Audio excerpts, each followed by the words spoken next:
was a loving and dedicated father. He was the epitome of what every father should be. Watching him parent made me love him even more. A loving tribute from a grieving wife, Lisa Gualdino, with a message for her partner of a quarter century. Frank, my love, I want to assure you that I will take care of our precious children, that we will get through this together, one day at a time. Thank you for all that you were. I will love you and miss you forever until we meet again. Frank Gualdino, posthumously promoted to detective sergeant. The loss to his Yonkers police family, immense. To his wife and children, immeasurable. 13-year-old Mark wore his dad's motorcycle jacket and held his hat, while 20-year-old Emily had her dad's badge on a chain around her neck. He was also our friend, hero, mentor, and anything else Mark and I needed. She lost her dad December 1st, killed by an unlicensed teen driver speeding out of control behind the wheel of a high-performance sports car. At the funeral, many speaking of Gualdino's bright outlook on life, reflected in his brilliant smile. Through the tears, I smile because his smile made you smile. The family hoping his legacy inspires others to view the world with Frank Gualdino's optimism and kindness. Seeing and doing the things that bring us together rather than tear us apart. And understanding the importance of kindness and wanting to make someone smile the way Frank did. There were somber faces at the final farewell. When the pain eases, many will surely smile when they remember Frank Gualdino. Tony Aiello, CBS 2 News.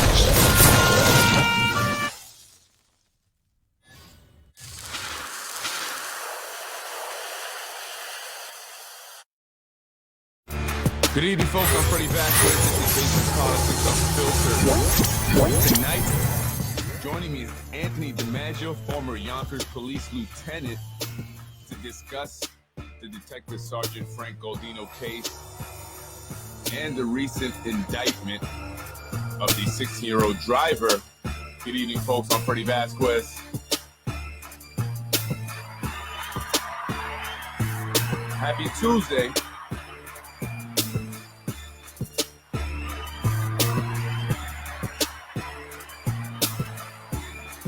Good evening, folks. Happy Tuesday. Good evening. Freddie Vasquez. I'm going to have Anthony DiMaggio, former Yonkers police lieutenant, 15-year veteran of the Yonkers police force, to join me to discuss the case of Detective Sergeant Frank Gualdino and the recent indictment. I want to get a perspective of a police officer, someone who has some experience in law enforcement, hear their take on it, discuss a little bit more, and talk about the investigation and this 11th month investigation that they said has been going on. But, most people didn't know that it was an investigation happening. In fact, there wasn't much information being provided to people.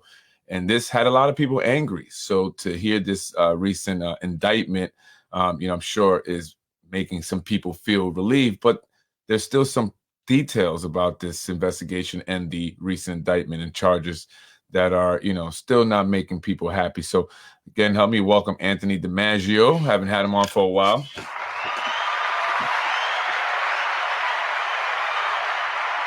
You're back. It's been a while. How you doing? Pleasure to be with you again, Freddie. Good. First of all, I want to say, actually, I want to send my condolences to the Nasser family. They suffered a loss, and there was a funeral today for the wife of Cal Nasser. And so I do want to say sincerely, I send my apologies to the entire family, my condolences, and, may God be with them at this time. I just want to make sure. Mine as well. From what I understand, Cal's wife was very young, and it's very sad. He was, in my opinion, a great guy. So I'm sure his wife was a gem. Yeah, that's what I hear. I heard he was he's a good guy and stuff like that. So I want to, send our condolences, just because, that's something that's very unfortunate. We want to just say that we're thinking about him at this time, and I send my prayers. But good evening, folks. Thank you for joining me. I have Anthony DiMaggio. If you don't know, he also hosts the podcast, The Blue Truth.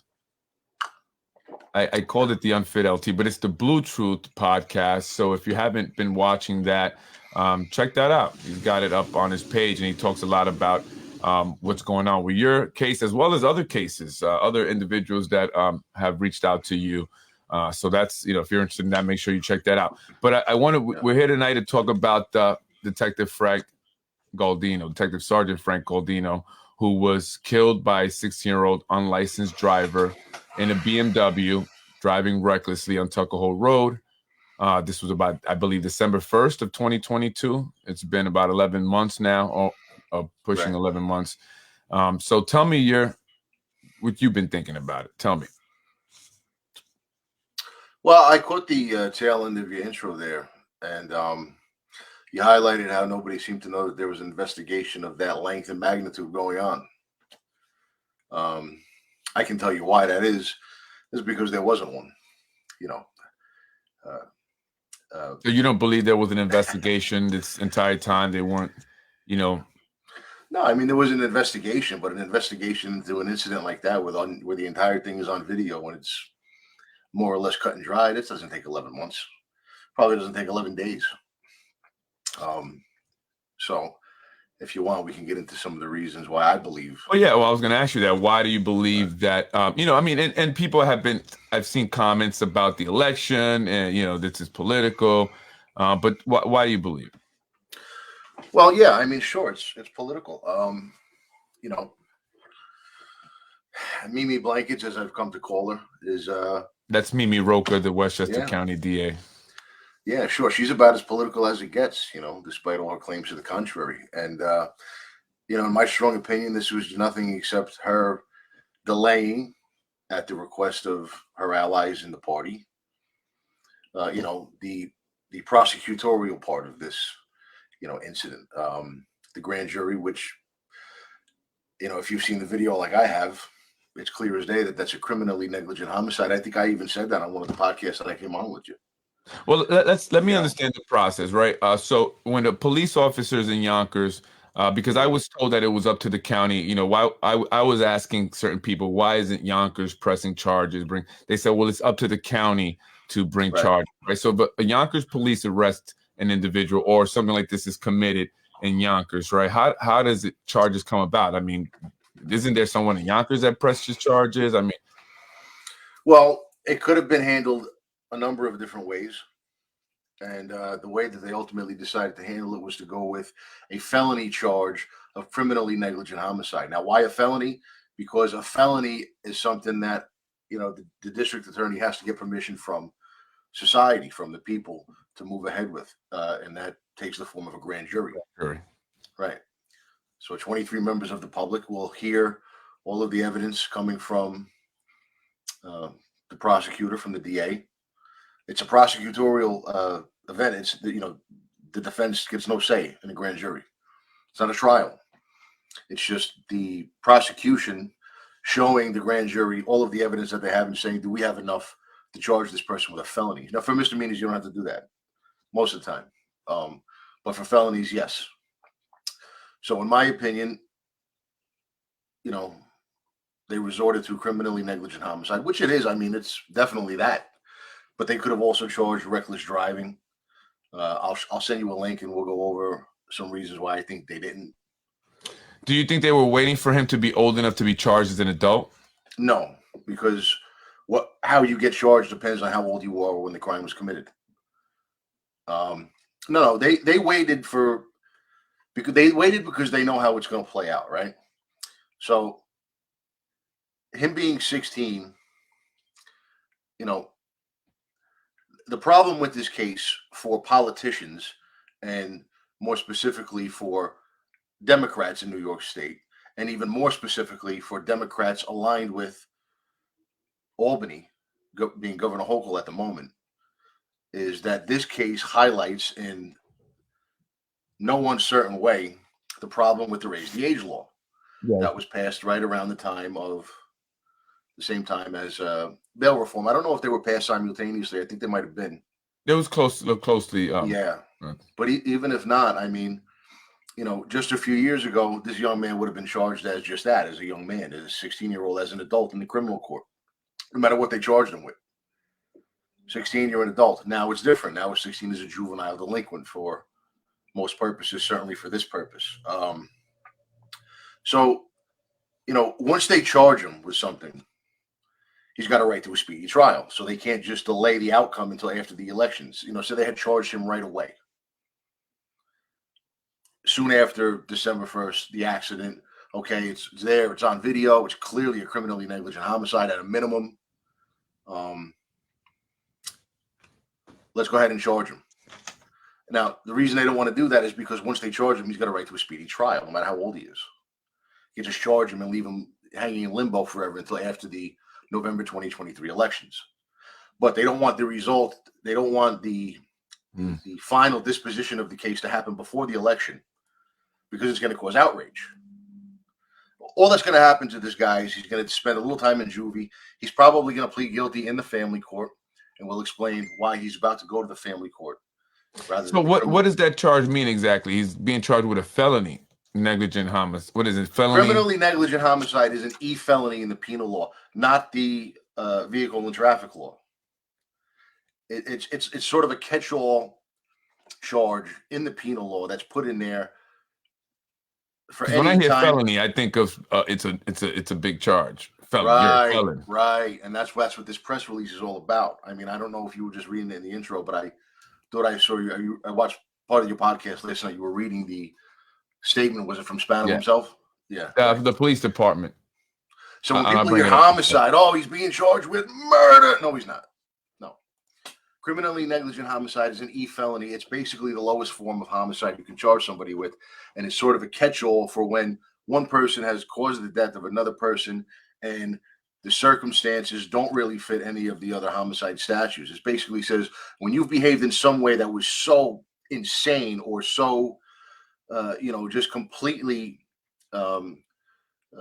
inconsiderate of any type of reason or decent behavior, etc., in a way that was just totally reckless and negligent of all of the risks involved.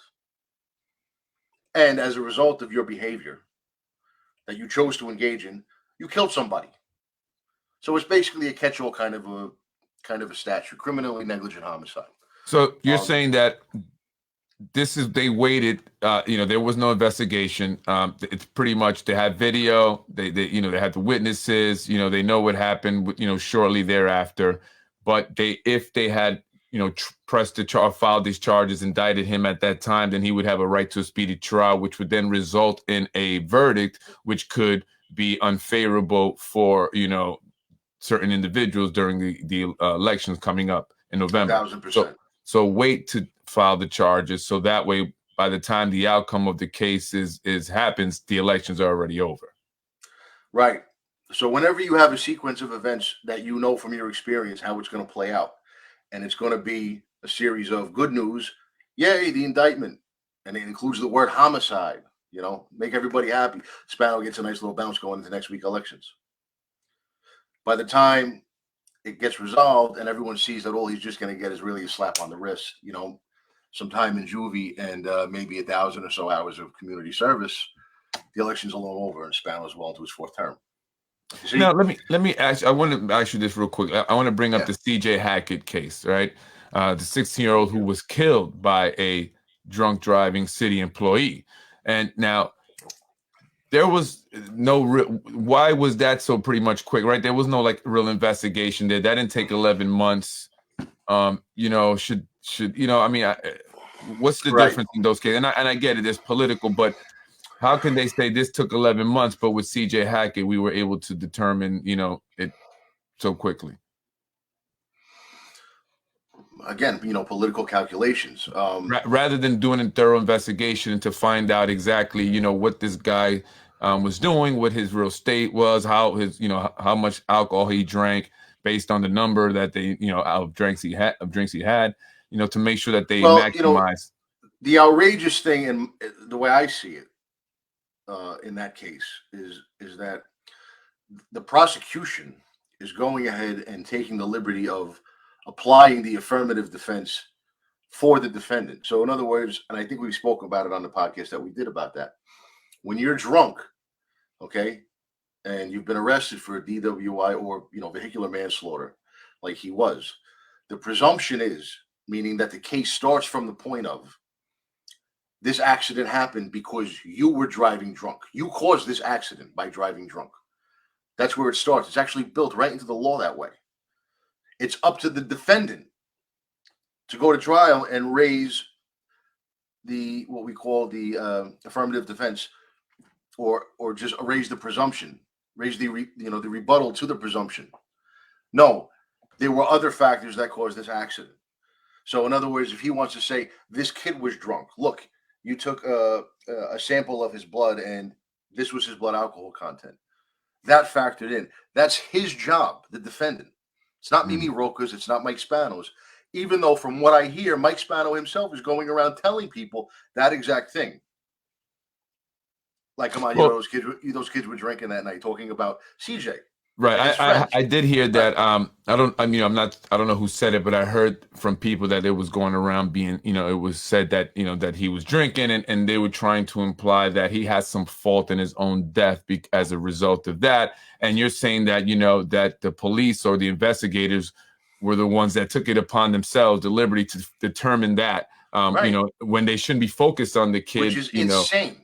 If he's dead, he was killed, they should be focusing on the individual who did that, right? And I don't want to get away from I was just wondering how the two cases, one was the difference is that this situation, it's basically the worst possible example they could think of, where a 16-year-old who is someone, this kid didn't have a license, but you can get one at 17. It might even be 16. You can get a learner's permit. You can get your learner's permit, but you might be able to get a junior's driver's license at 16. Right. I know definitely it's 17. I don't remember exactly what the law is. It's been a long time since I got it myself. But say he had a license. Now, think about the glaring problem with the law. I mean, you're old enough, by giving you a license, even a permit, right? Right. We're saying you're old enough and mature enough for society to entrust you with these privileges, these awesome privileges, where you can kill somebody, right? Like Frank Gualdino, who was at zero fault, and Commissioner Sapienza said that in the press conference that he held the next day.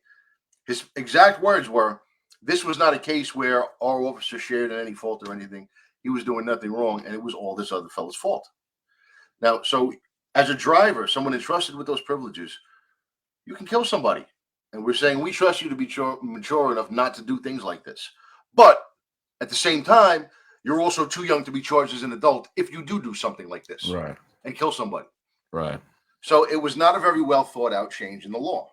If you accept the privilege of having a license and being able to drive a vehicle, right, which can be turned into a deadly weapon, and we've seen people use a vehicle as a weapon, right, and kill people, multiple people, right, then you should be then charged as an adult at that point, right, because you're accepting this adult responsibility, which you obviously did not, you weren't responsible with. What about the adult who is responsible, right? The person that owned the car that allowed him to drive the vehicle in the first place.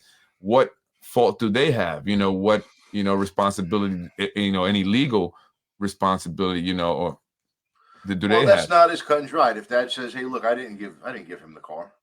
I didn't give him the car. He went and took the keys, and he just." So then that's another charge of stealing, driving a stolen vehicle. Well, Dad would have to press charges for larceny for that, which he's not going to do to his own son. So,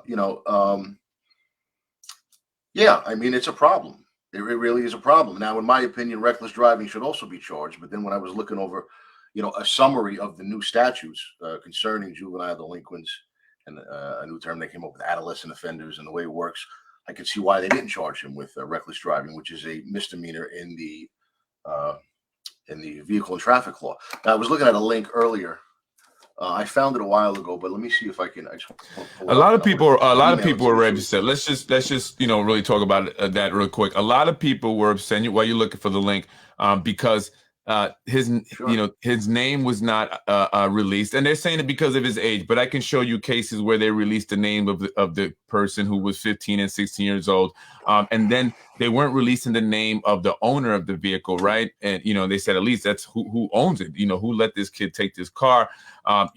They know that there's some connection. The family may be connected to certain businesses here in the city of Yonkers, maybe politically connected, maybe political donors, and so people were upset that he was being protected as a result of that.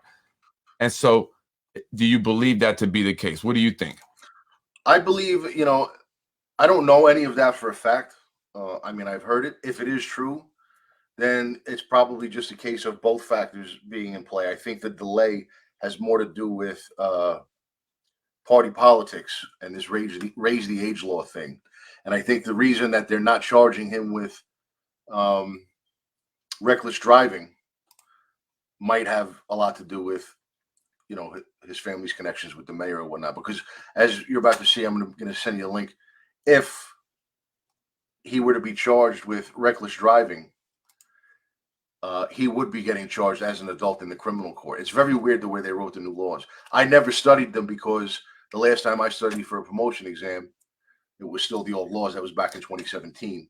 So you're saying that even if he was 16 years old, a charge of reckless driving would then have him be charged as an adult? Yes. Regardless of the raise the age law. I'm going to send you a link to the raise the age page right now so that we can take a look at it together. And you'll see the way the laws are written. And, lawyers obviously are the ones who write these laws and then vote on them. They think this stuff through backwards and forwards. I don't really know why they do it the way that they do it. Yeah. I'm sure I can probably read about it somewhere on the internet, but I'm going to send this. We'll take a look at it. Just give me a second. No, go ahead. I'm putting together an email.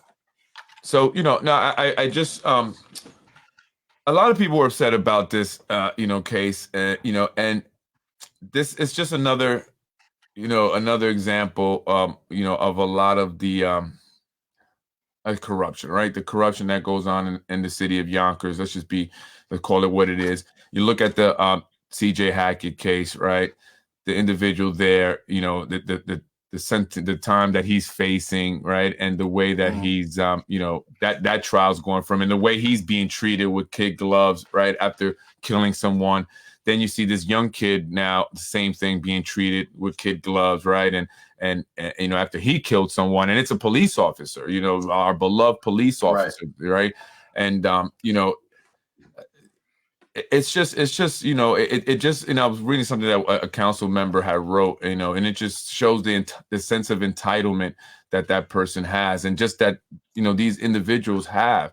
And even at the loss of a life, it's like that doesn't even register almost, right? Like they're willing to still look for ways to, what I mean? Like they just care about the person that's a part of their, to justify it, to spin it, right? I mean, it's, it's tragic. It's tragic. Obviously Stephen Dolan and his family have a lot of connections to law enforcement.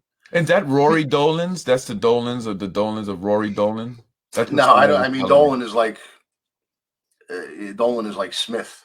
Right. They're all over the place. So it's like I've never known. Dolans, I've heard with Rory Dolan and now this Dolan, but I got an email from an anonymous person saying that there was. It's possible, but I don't know. I never knew anything like that. I knew Bob Dolan pretty well when he worked in the 3rd Precinct, and I never knew of any relation. Yeah. But as far as both of these cases, and especially the one with Sergeant Frank Gualdino, that's my take on it. It's obviously very political. If you think that this investigation, where the entire thing was on camera, and all there really was left to do after that was maybe interview his parents, and you think that took 11 months and it concluded in a grand jury that took place a week and a half before the elections, if you're buying that, then you got to start pay attention to politics more, because everything is political, everything is calculated, especially with these people. Right. You know what I mean? You got the link, right? So there you go. All right. So New York's raised the age. RTA legislation changed the age that a child can be prosecuted as an adult to 18 years of age in criminal cases in New York State. Prior to the RTA, New York was one of 2 remaining states to hold 16-year-olds criminally responsible.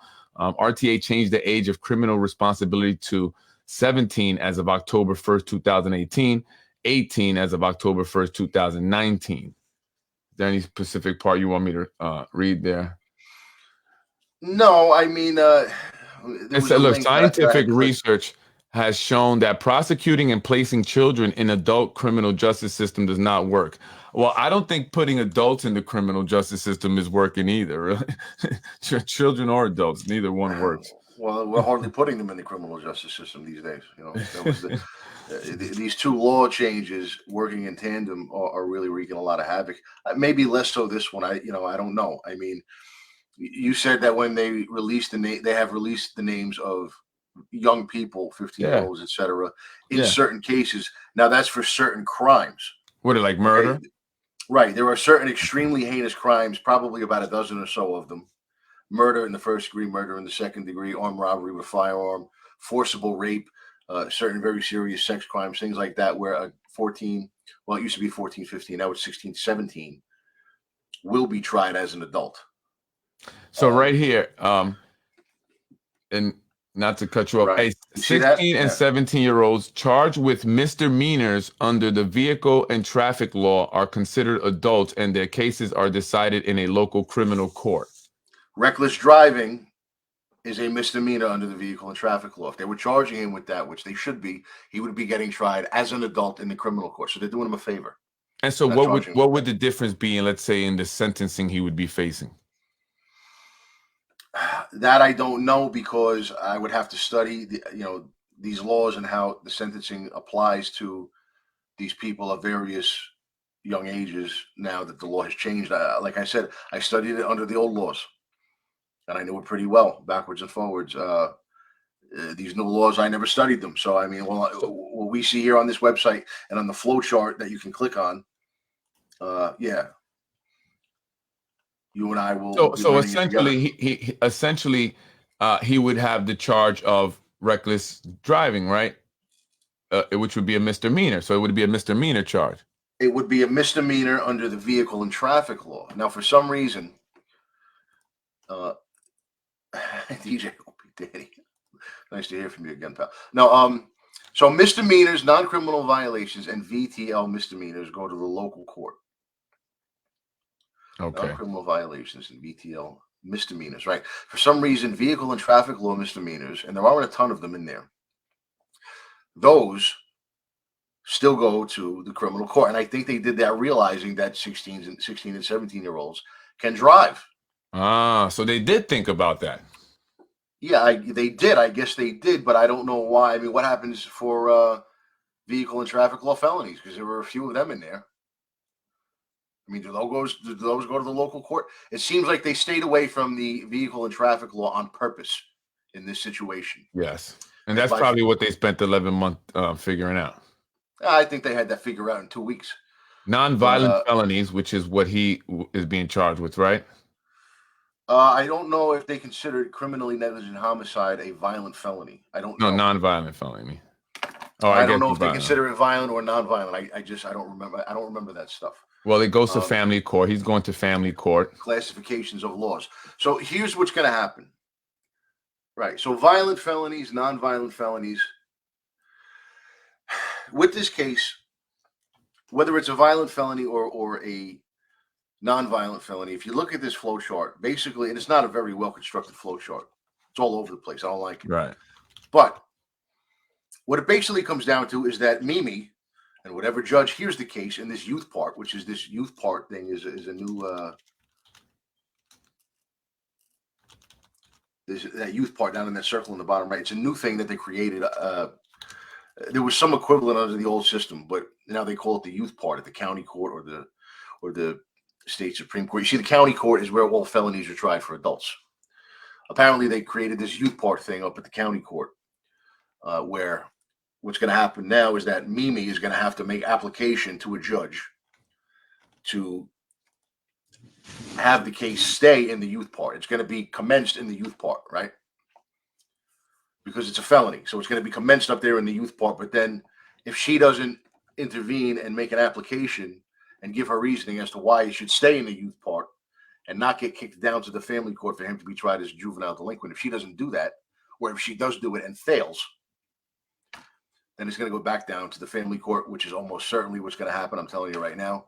That's why they did it this way. They charged him with a penal law felony, so that it can end up down in the family court. He could get charged as a juvenile delinquent. If he's smart, he'll plead guilty. He'll do a little time in juvie detention, and a whole bunch of community service, and then he'll move on with his life.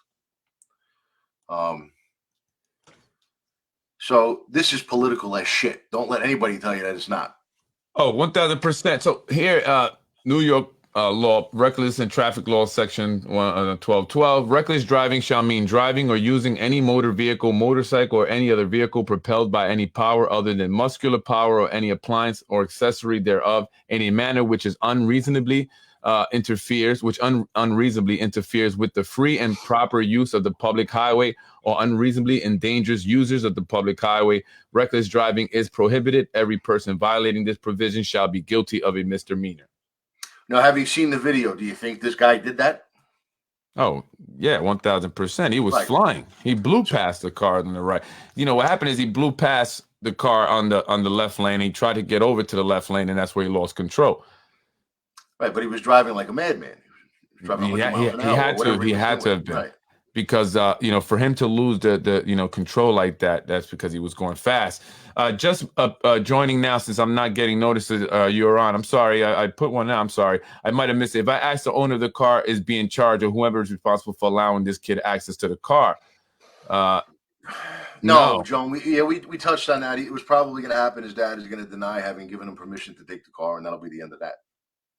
Which, would be stealing, driving a stolen car. But the reckless driving charge should definitely be applied. Oh, yeah. And so maybe we should be asking, why isn't it? Why hasn't the DA applied it? Maybe, others should be asking why.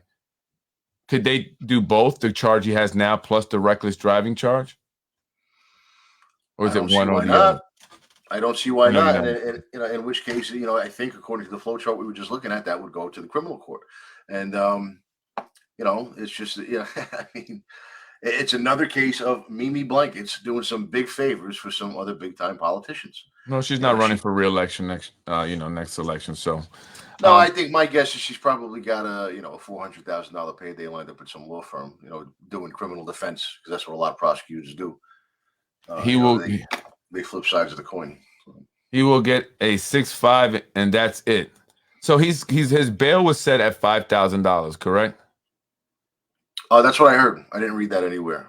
I think it was Joan who said it. I read it. Yes, somebody said $5,000. Which is nothing for for this individual and his family. I mean, he was driving a $100,000 vehicle, M5 BMW, very powerful car, high performance. And look, if they did their homework, right? And listen, a police detective contacted me actually around the time that this happened, based on some things that I was saying on my podcast. I had received information from someone who, was familiar with the individual in this car. That's how I located the home address and some of the pictures that was posted to his Instagram. That person told me that they were almost hit by this car a few days earlier while walking their dogs. So if the detectives, and I relayed this message to the detective that had reached out to me. Now, if they're doing an investigation, then based on that information, I'm sure information they could have gathered from other people, they would have determined this guy was known for driving recklessly. So it's not, something that it's not only was he doing it that day when Detective Sergeant Frank Gualdino was killed, but he was known for doing this. They saw this car driving through the city streets recklessly. So that should have definitely been applied. And look, the detectives, and I guess it's up to the DA, right, to file those charges for the reckless driving. But why do you think that the police are not pushing more? Yonkers police, this is one of their own, right? Why don't we hear more from PBA president or the whoever, whatever union he was in, the CLSA union? Why not? Because all of them are Spano puppets, and none of them have any fucking balls. That's why. I mean, you want the harsh answer, you want the cold hard reality of it. That's what it is. He owns them all. He owns Keith Olsen. Sorry, Keith. He does. Everyone knows it. The brass, he chooses them, so he owns them. They don't get to be in the positions that they're in unless they bend the knee to Spano. So it's like, it's Sapienza. Because Sapienza's been a puppet of his for many years. I mean, I don't hate Sapienza. I think I've said it before, but When was the last time a police officer in Yonkers was killed in the line of duty?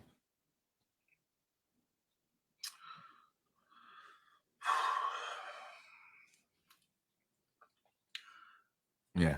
A long Right. time ago. Yeah, a long And time so ago. Yeah. when was the I last don't. I time don't even remember. I remember the story. I don't remember the name. long time ago. Long And time so ago.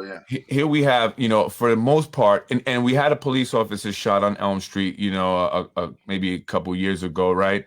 But he survived. Mhm. So we don't, our police officer, for the most part, have a high probability of coming home each night based on, Right. the amount of incidents where a police officer lost his life. And so here we have a reckless driver. I mean, we're not talking about some crazy man with a gun just, shooting at cops, right? It's just a teenager who was irresponsible, right? His family was irresponsible for giving him this vehicle, right? He was known for going throughout the streets of Yonkers irresponsibly, driving wild, and he's getting a break. Big break. You can't get a break on this. Our came, police officers don't die normally, and so we definitely shouldn't let them, die over some idiot's mistake, and then we don't say nothing about it. The Right. irony that Look, he was a traffic officer. yeah, I mean, people can make their own decisions about how to feel about it. I just want to, when I saw the statement from the department, and I went and I read about those raise the age laws, and I saw that flow chart, and the flow chart's an oversimplification of the laws, obviously, but it makes a lot of sense. We have to set an example here. We have to set an example here. I mean, you got James Nolan, you got a lot of other elected officials that talk about the drag racing, the loud mufflers and all this stuff, and we hear them on Central Avenue, and now they kill a cop, and no example is set. What's the point of putting up all those sound detectors and all this stuff? Yeah, I mean, look, when you've been through something like what I've been through with the department, and you see just the fraud all over the place, again, at the highest ranks. I'm not talking about the rank and file, the guys out on the street just doing their damn job, their dangerous job, trying to do it well and go home at the end of the day. I'm talking about the brass, right? When you see the way they spin things and they bullshit people, the first line of that statement, after an 11-month investigation, stop right there. I said to people, stop right there. You know what that is? Let's insert the poop emoji. It's Right. poop. They're lying through their damn teeth. This investigation did not take 11 months. That's the first thing people need to know from the unfit LT, okay? I was a cop for a long time. This investigation did not take 11 months. In murder investigations, homicide investigations, a lot of times, those are the easiest investigations. It's not like on TV. You know what I mean? You watch those TV shows. And especially when you have the person guilty, okay? The investigation is usually very quick and easy. All you have to do is decide what he's guilty of. You have to look at the evidence, analyze the evidence. That doesn't take 11 months. I mean, to do an 11th month investigation and not to charge him with reckless driving. Yeah. Doesn't sound like you did a thorough investigation.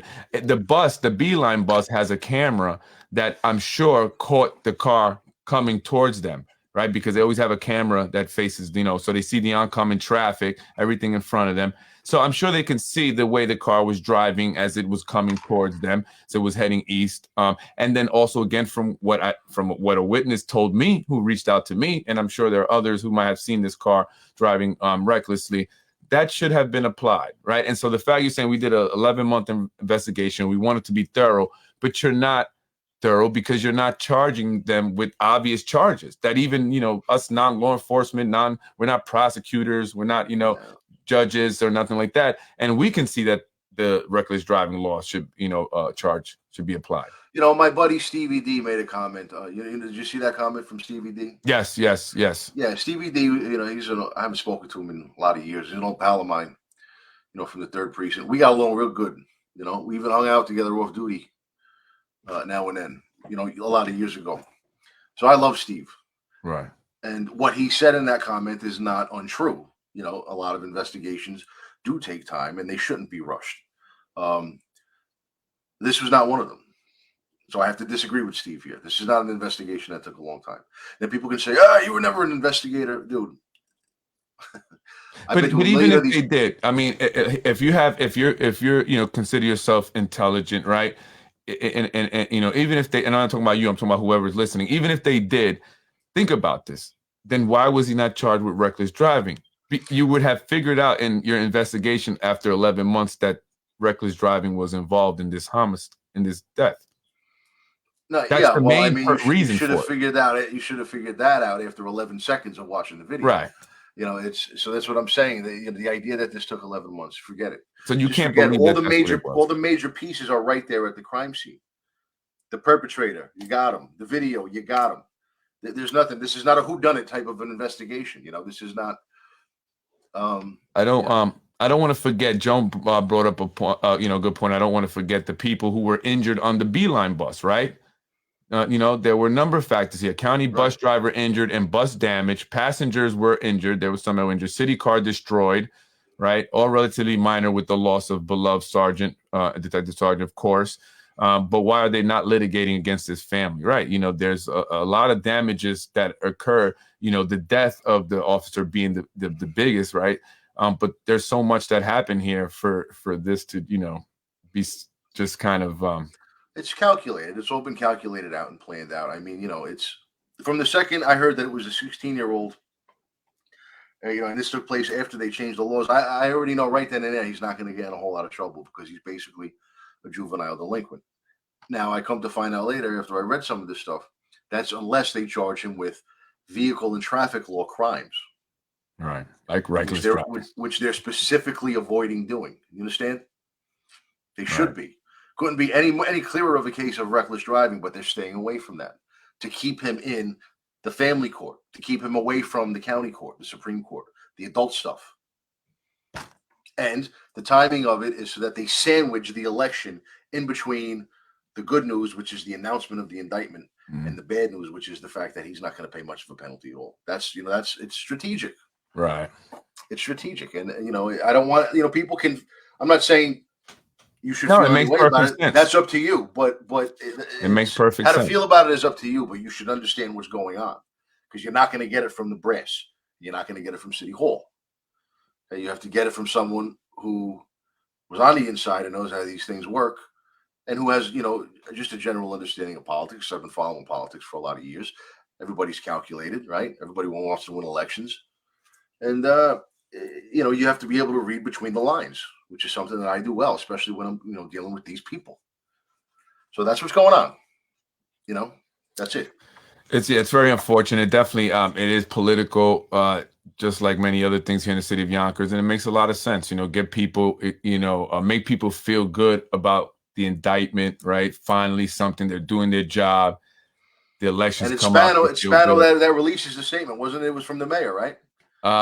Wasn't it? No, I believe it was from the department, but he made a statement in it, right? They quoted him, wasn't it?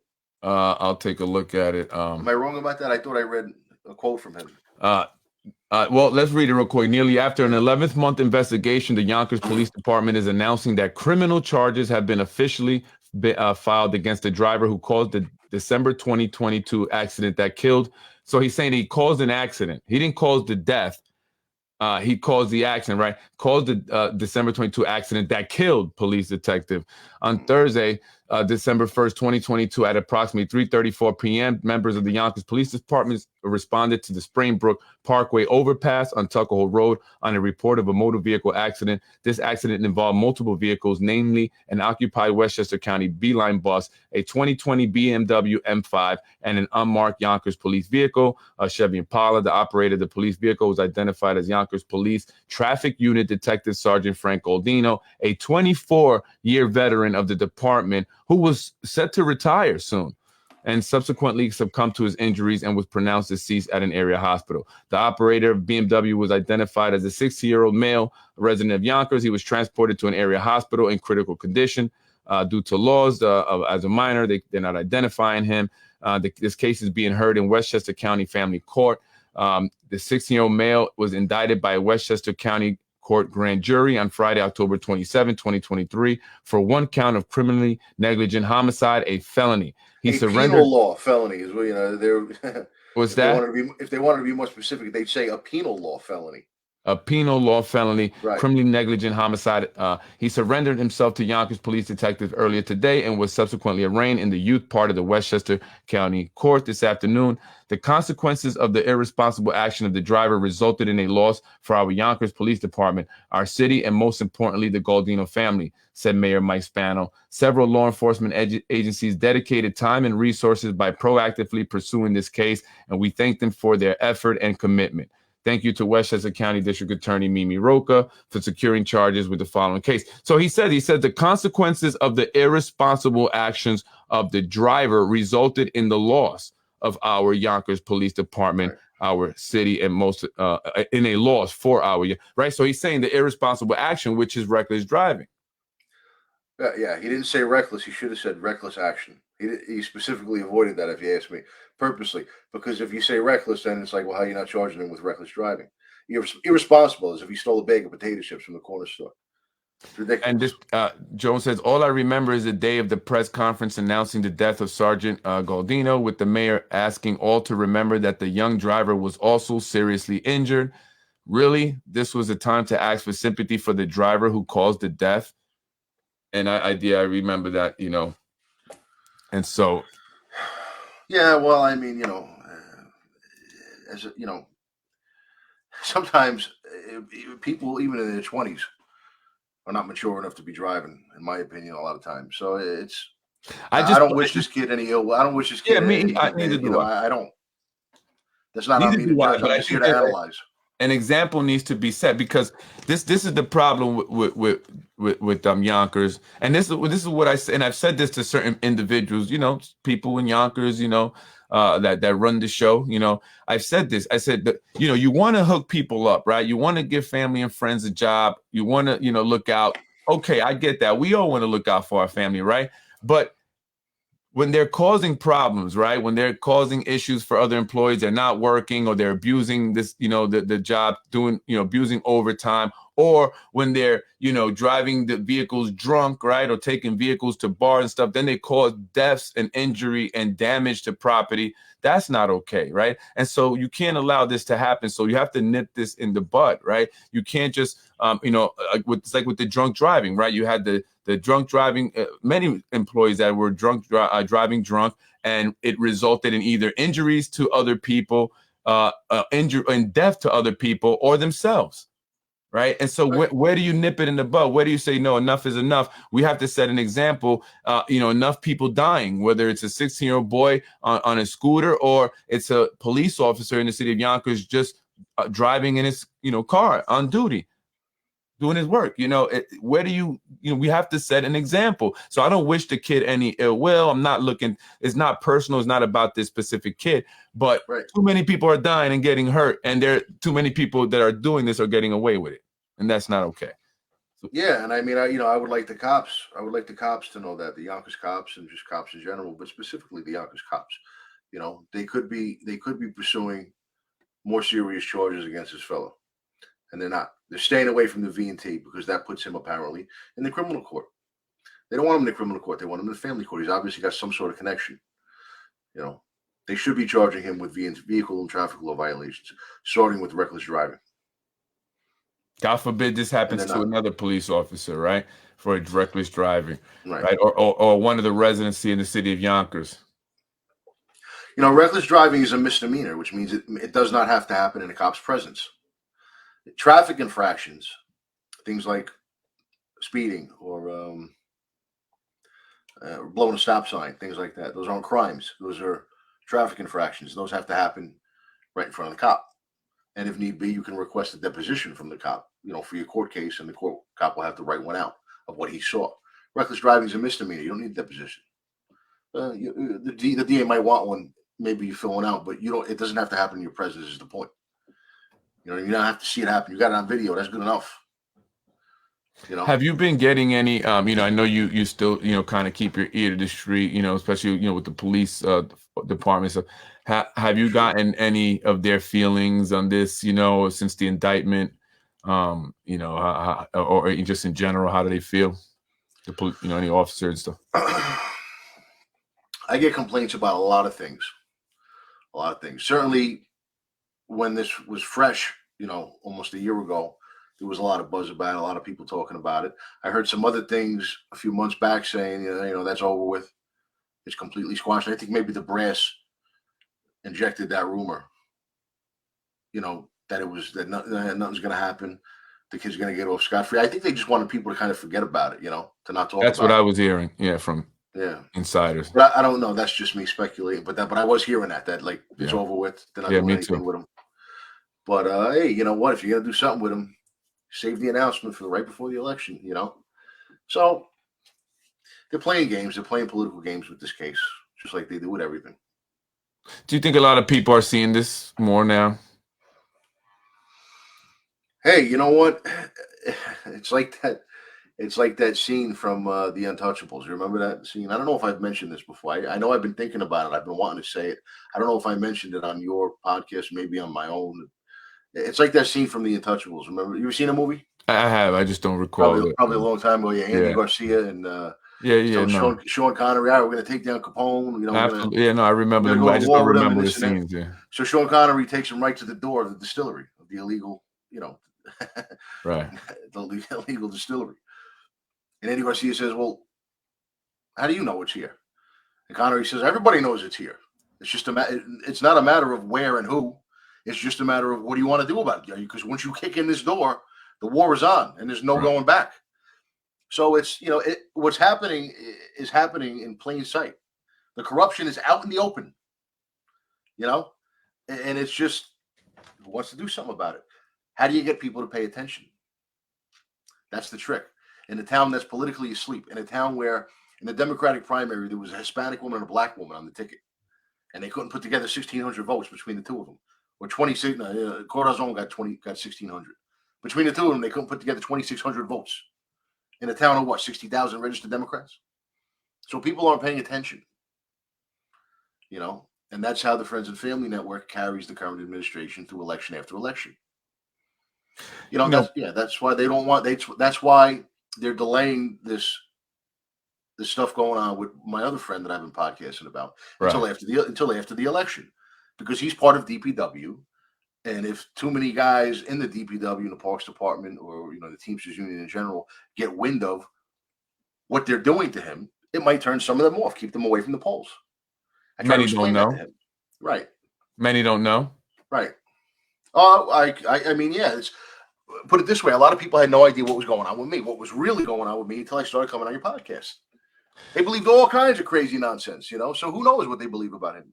I put a post out today, not too long ago, you know, calling on former and maybe even current city employees. And the reason I did that is because, I mean, there are a lot of people that have been fired for retaliatory reasons, you know, have been sued and won. Some have sued and won, fired for either speaking out or seeing something that they shouldn't have seen, right? And they wanted them out. And so people have come up to me. Someone else came up to me, and I was told about an individual in the city of Yonkers who was caught stealing or attempting to steal the police officer's exam, which is kept in a safe.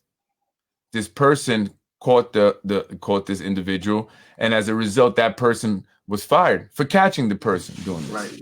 I don't doubt it. That sounds extremely wild, and a lot of people hearing it right now might doubt it, but that's what they do. This is a true story. Yeah, no, I mean, I don't doubt it. I mean, this is not an anonymous. This is not an anonymous email. I mean, this is face to face talking with the person. Yeah, I don't doubt it. I mean, you know, it was the same. It's a pattern, right? So the tricks they pulled with me because I had dirt on, you know, on John Mueller, on the police commissioner. I compiled it. He gave it to me. I didn't go sniffing through his drawers at home, at his house. Right. It was all shit that he was doing at work, and all I was doing was catching him and taking note, you know, putting it on a flash drive. That's it. And for that reason, I got to go down. So it's almost the same thing. Same thing with this, you know, my buddy Paul, who I'm talking about. You know, he was being bullied and harassed in the workplace. Now, he's a grown man. He's not, you know, running home and tying up a noose. Right. He could take it, but he was complaining about it. So when they see a lawsuit coming for hostile work environment, emotional distress, whatever, they get out in front of it by sending you to one of their doctors who says that you're all messed up. You're the problem. You know what I mean? And that's like with my it's a pattern my of wife. people going down because because they're the ones getting assaulted. It's cost the city a lot of money in lawsuits. I was reading one case because I'm doing research and I'm putting these cases together. One case where a woman was fired because she was doing a good job. She was saving the city money, one by finding ways to cut expenses, but also by catching people stealing time and stealing money. Yeah. And so they ended up firing this person for trivial reasons. That person ended up filing a lawsuit. This is another person. They won.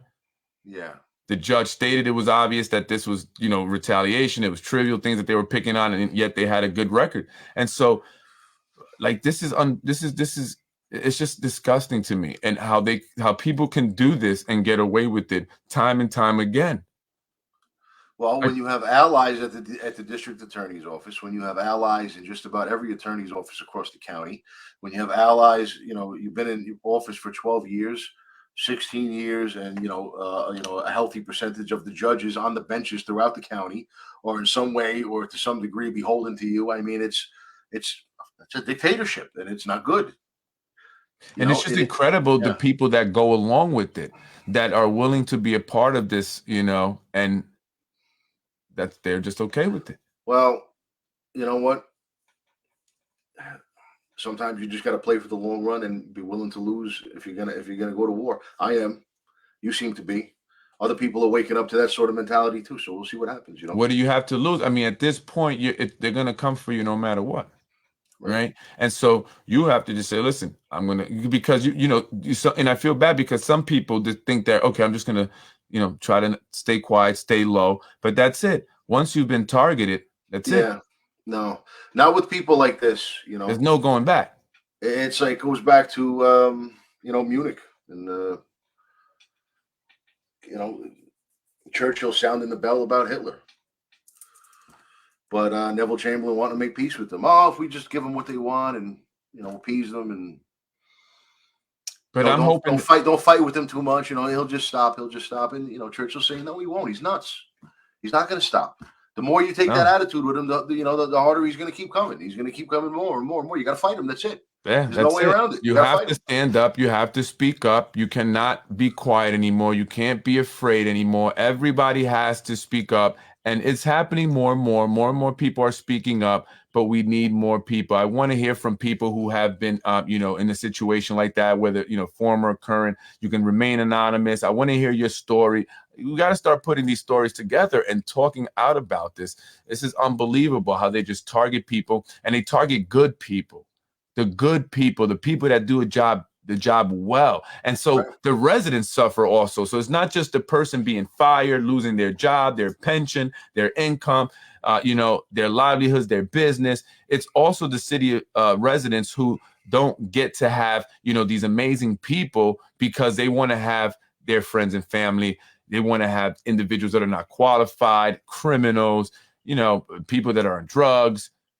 Meanwhile, the people that do a good job, they get rid of them. They fire them. A lot of black, and I'm seeing this as a pattern, a lot of black employees who were let go, fired just before their probationary period ended. So they filed, civil rights lawsuits against the city, and they've paid. And so how much money is taxpayer going to continue to pay because certain individuals who are in control decide they want to retaliate and get people fired? And they don't care. It's not their money. It doesn't come out of their pocket, right? And but we're chipping away at their playbook, man. This IMA clinic, they're not going to have too much success, playing that trick on people anymore. From what I've heard, they've already tried to play it with people, after I started coming on your podcast, and the people said, no, I know what goes on at that place. I've heard that. Good. I don't know how true it is, but people are watching. People are watching. Yeah. So we gotta keep talking about it, and that's it. And and that's my plan. Mine too. a lot of people are concerned, the results of the election, and that things are not going to change, and that, we can't come out because, people are still going to remain in office and they don't want that problem and stuff. But, we have to come out, we have to vote, we have to make this the biggest voter turnout, in decades. Early election has started November 7th, the election. People have to come out and vote. There's a lot of people that are upset for one reason or another, even if you're not involved politically. Maybe you don't have a job, right? Maybe you were hoping for some prosperity with all this development and you were hoping for these jobs to come in, but that's not happening, right? There's not any of these opportunities that were promised. So breaking news coming soon, how Mayor Mike Spanner really feels about the CJ Hackett case.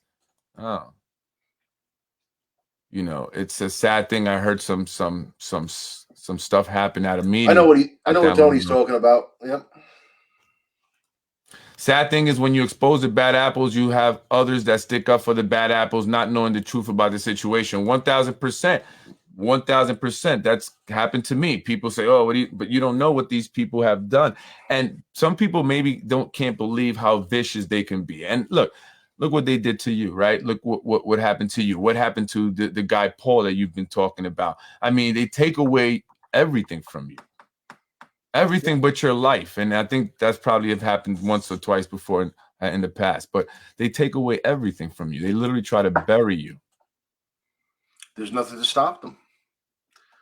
There's nothing to stop them. I mean, especially, well, he's in a hell of a lot better shape than I was, than I ever was, because I told him when he was about to walk in. You gave him the heads up. Yeah, and he took the proper precautions. So, I'm confident that he'll be all right in the end. He has to.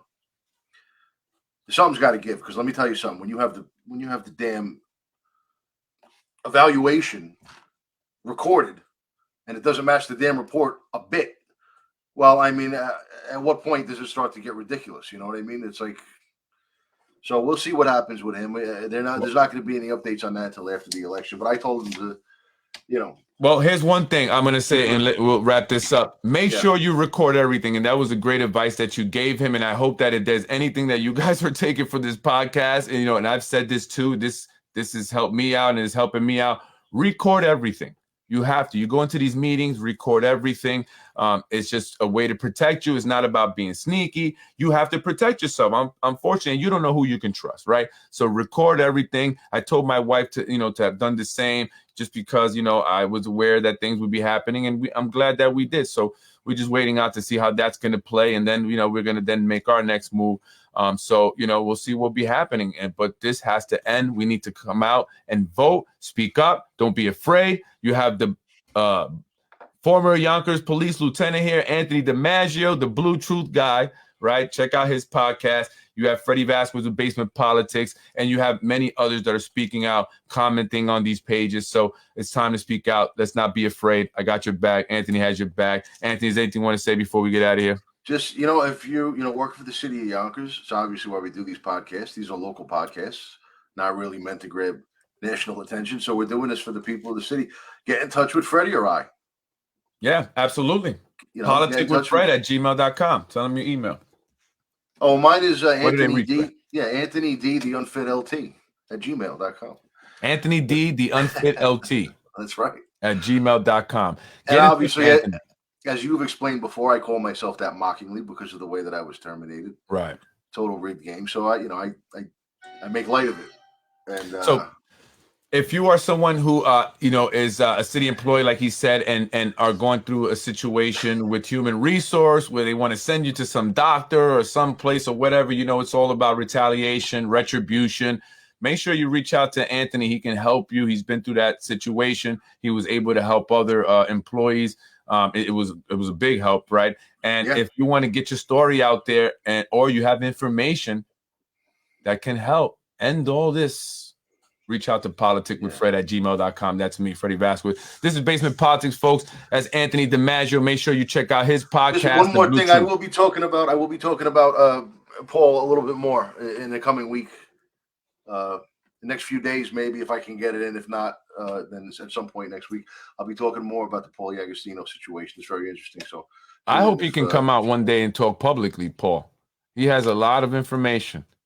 I hope so too, man. I hope that yeah. I mean, whatever Like, happens, I hope he comes out on the other end all right. That's all. He's a good man. He's a family man. yeah, he's a good man. He deserves, what what he's owed. It's unfortunate, imagine them taking away everything from you, how you feed your family, right? I don't Simply have to because you imagine. spoke out. Well, not you. I'm talking to the people out there, right? Just Yeah. because you spoke out on the truth and you said what was you did the right thing, right?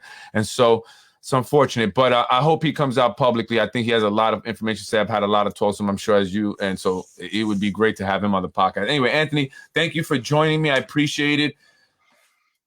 That's Anthony DiMaggio, folks. Make sure you check him out. Check out his podcast. Take care, brother. Have a good night. I'll talk to you soon. Folks, that was Anthony DiMaggio. Thank you for joining us. I'm Freddie Vasquez. This is Basement Politics. And just really quick, I want to leave you with that. We have to speak up. There's a lot of people that are going through, hell right now, that are struggling to maintain their jobs or keep their jobs. People that are going to work in a hostile work environment. They're feeling the hostility. They're feeling,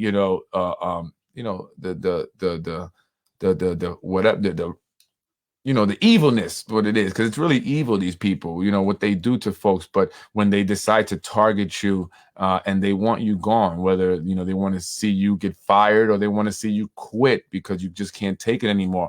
And there have been people that have quit, people that have gone on to other, cities to work, or have left Yonkers completely simply because of what goes on here among the individuals that are in certain positions. And these are people that have been friends for a very long time, right? This is, generations of friendships and families that are, in this power structure, right? That have, grabbed on to, hold of the city and are not willing to let it go. And if you speak up about that, if you, say, what you see happening that's wrong, you will be a target. And they will come after you. They will target your business. They will target your family. They will completely try to destroy you. Until you disappear. I would imagine, until you're not there anymore, right? Until you're not, speaking out anymore. But more and more people are starting to speak out. More and more people are not afraid anymore. Are becoming less afraid. I have been on here speaking truth for 2 years now, over 2 years now. And in that 2 years, we have been attacked, in many ways. It has been difficult for my wife. It has been difficult for us to establish our business here. We had a business established, but unfortunately, because of, the corruption here, the resources that certain individuals have, to certain, in connections to certain individuals within the building departments and other departments, they, attacked my business, prevented me from becoming fully operational, and now we're working to try to get it, back up and running, but they're still coming at my wife and they're still trying to see to it that she's terminated, I believe, and, it's very unfortunate because she does an amazing job. And a lot of other people have done amazing jobs and have been terminated simply because, they see things that are not right and they speak out about it. They try to change these wrongs, right? And unfortunately, they failed. But many people have sued and won lawsuits costing the city of Yonkers a lot of taxpayer money. But ultimately, the people that are doing this don't care because it's not their money. It's not coming out of their pockets. So they don't have a problem with getting someone fired and then having them sue the city and then winning money, right? So that's not going to change things, a lawsuit. We need to start to speak out. We need to become more vocal. We need to stop being afraid. We have to make noise. You have to come out and vote this year. You can't let these, feel-good events that are done by our elected officials or these announcements right before elections, dictate, how you're going to vote, right? You have to look at their track record since they've been in office and what actually have they done that's important, that has impacted the city, in a positive way. right? We don't care about your little events. You don't care about your little awards, right? We don't care about the bouncy houses and stuff.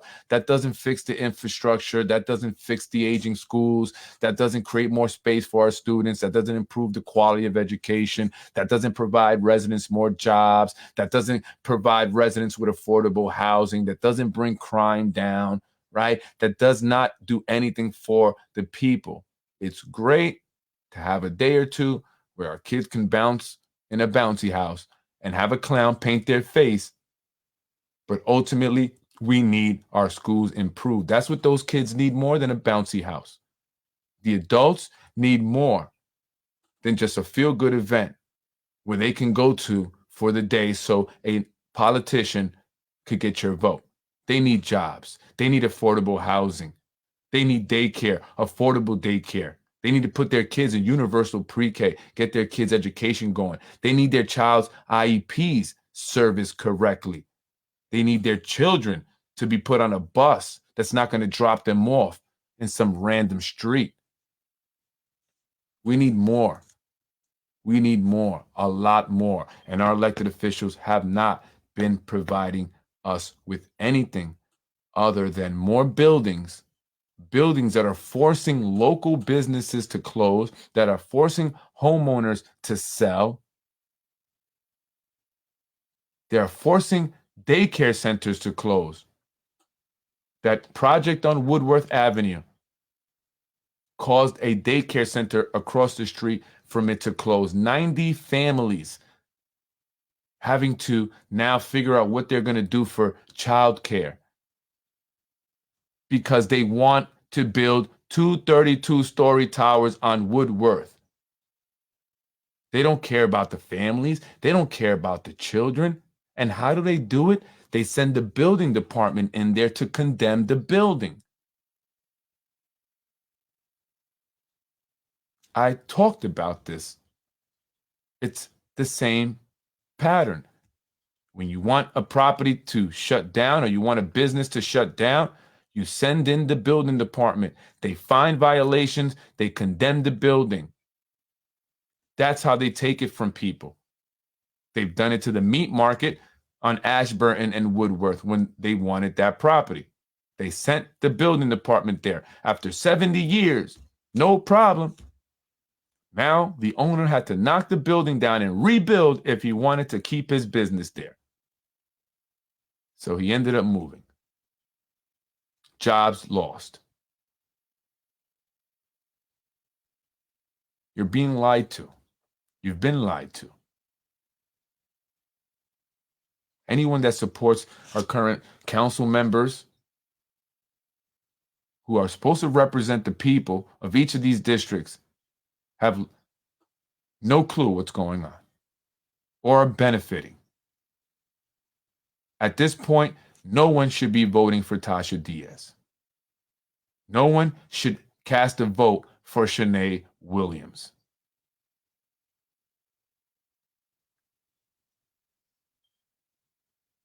Shanae Williams represents District 1, where a lot of the developments are happening, where that daycare center was forced closed. What does she do about it? What is she doing for the homeowners who are opposing these 2 tall towers in such a small area? Disrupting the homeowners and their properties. What are they doing?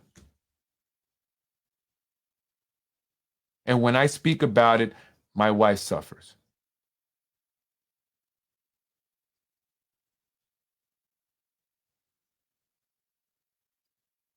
It's time to vote for change. Yonkers, you have to wake up before it's too late. It's time to vote for change. It's not about what party you belong to. It's about change. Yonkers needs everyone to come out. The people who have been retaliated on, who have lost their jobs, the people who are in danger of losing their jobs are students in the Yonkers public schools, taxpayers. We all need people to vote for change. Yonkers police officers, look at how they are handling the Frank Gualdino case. The man is dead. He will never see his son graduate from college or get married. His daughter as well.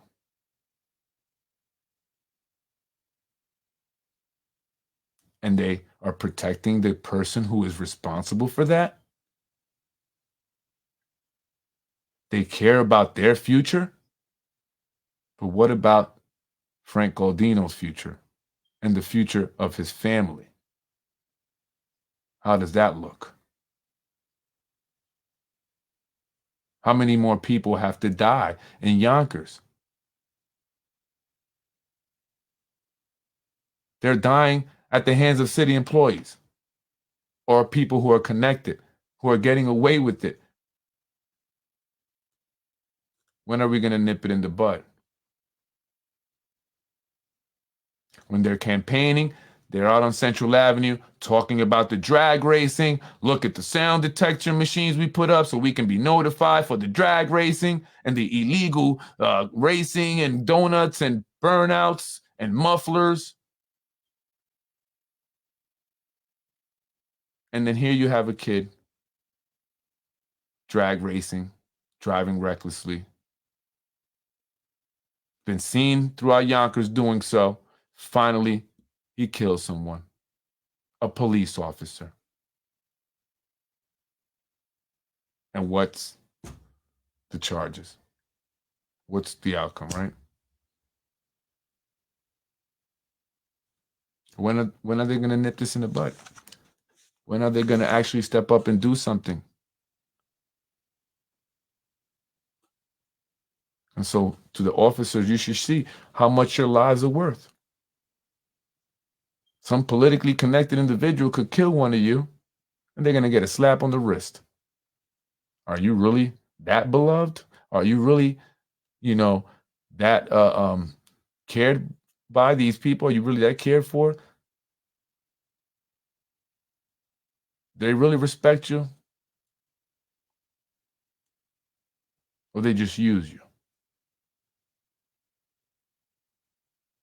Endorsements and votes and other things.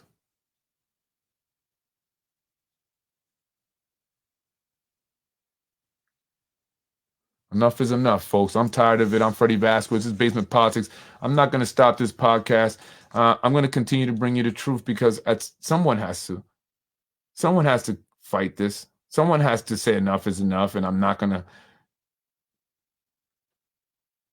be afraid. I'm not going to shut my mouth because of threats, harassment, and bullying. They've done everything to me just about. And I'm not going to stop because it's not okay. This is not right. And it has to end. And I hope that you join me. And you can do your part by voting for change. I'm Freddie Vasquez, folks. Have a beautiful night. Thank you.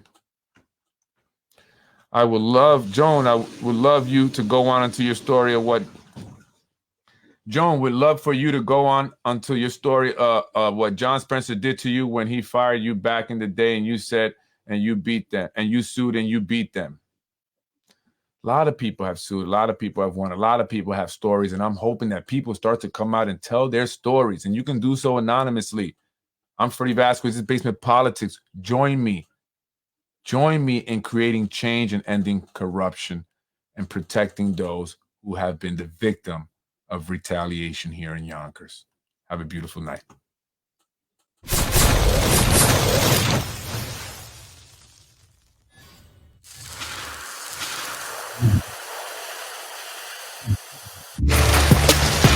I was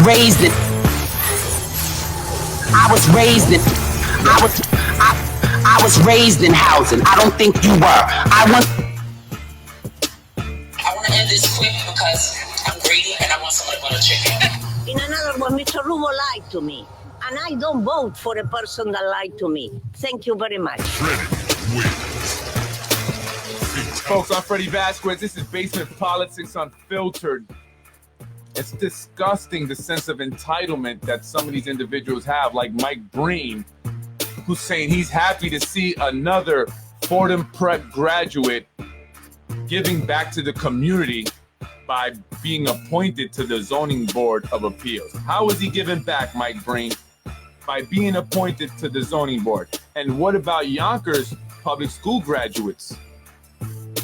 Are there not any qualified Yonkers public school graduates? And if not, what does that say? You should be happy that they are appointing people from Yonkers, who grew up in Yonkers, who care about Yonkers, who didn't go to private schools, expensive, wealthy ones.